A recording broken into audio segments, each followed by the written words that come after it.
अस्सलाम वालेकुम। ये ख्वाजा शाह सुलेमान तौसवी की दरगाह है। ये वो सूफ़ी चिश्ती बुज़ुर्ग है जो जदीद सिलसिले चिश्त के हकीकी बानी है। ख्वाजा नूर मोहम्मद महारवी का ये लाडला मुरीद, जिसको पीर पठान कहा जाता है, इसकी हज़ारों बातें, हज़ारों यादें दुनिया को मुअत्तर और मुताहिर करती रहती हैं। इनके खुलफा ने पूरी दुनिया में इस्लाम की रोशनी फैलाई और इनके ख़ास खादिम अकरम का किरदार भी बड़ा अहम है।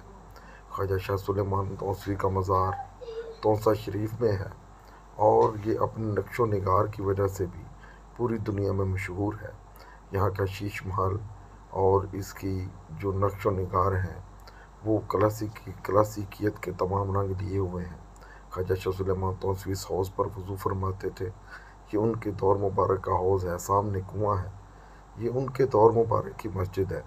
ख्वाजा शाह सुलेमान तौसवी ने रुश्द व हदायत का वो लंगर जारी किया जिससे दुनिया आज भी फैज़ हासिल करती है।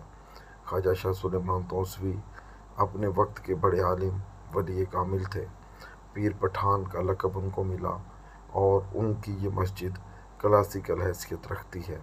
उनकी दरगाह आज भी मखलूक खुदा के लिए उसी तरह फैज़ बाँट रही है जैसे पहले था। कभी अफ़गानिस्तान के हबीबुल्लाह की वालदा यहाँ दहलीज़ नशीं हों तो ख्वाजा साहब उसकी भी मुरादें पूरी करते।